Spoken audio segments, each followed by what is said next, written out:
கடலூர் மாநகராட்சி வரி வாக்கு செலுத்துவோர்கள் மற்றும் நுகர்வோர்கள் நல சங்கத்தின் சார்பாக ஆலோசனை கூட்டம் நடைபெற்றது.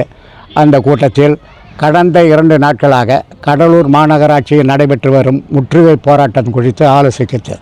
கடலூர் மாநகராட்சியில் ஒப்பந்த தொழிலாளர்கள் சுமார் 400 பேர்கள் கடலூர் மாநகராட்சியை முற்றுகையிட்டு கடந்த 3 மாதங்களாக சம்பளம் வரவில்லை என்ற கோரிக்கையை வலியுறுத்தி அவர்கள் போராட்டத்தில் ஈடுபட்டிருக்கிறார்கள்.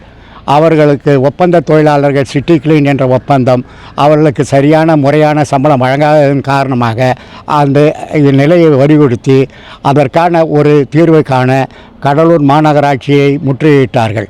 இந்த செயல் மிகவும் வன்மையான செயலாக இருக்கிறது. கடலூர் மாநகராட்சியில் அனைத்து பகுதிகளிலும் தூய்மை இந்தியா திட்டத்தின் கீழ் வரி வசூல் செய்தும் ஆனால் இன்று வரை அவர்களுக்கு சம்பளம் பாக்கி இருப்பது என்று சொல்லுவது மக்களிடத்தில் மிகுந்த வேதனையாக இருக்கிறது. இந்த நிலையில் 2 நாட்களாக கடலூர் மாநகராட்சி நாறிக்கொண்டிருக்கிறது.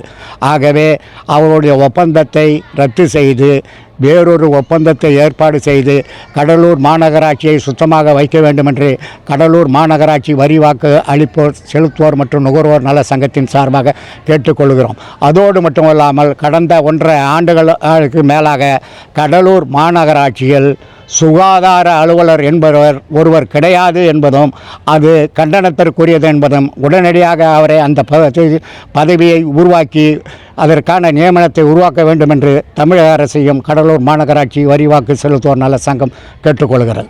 சரிங்க, அதை பற்றி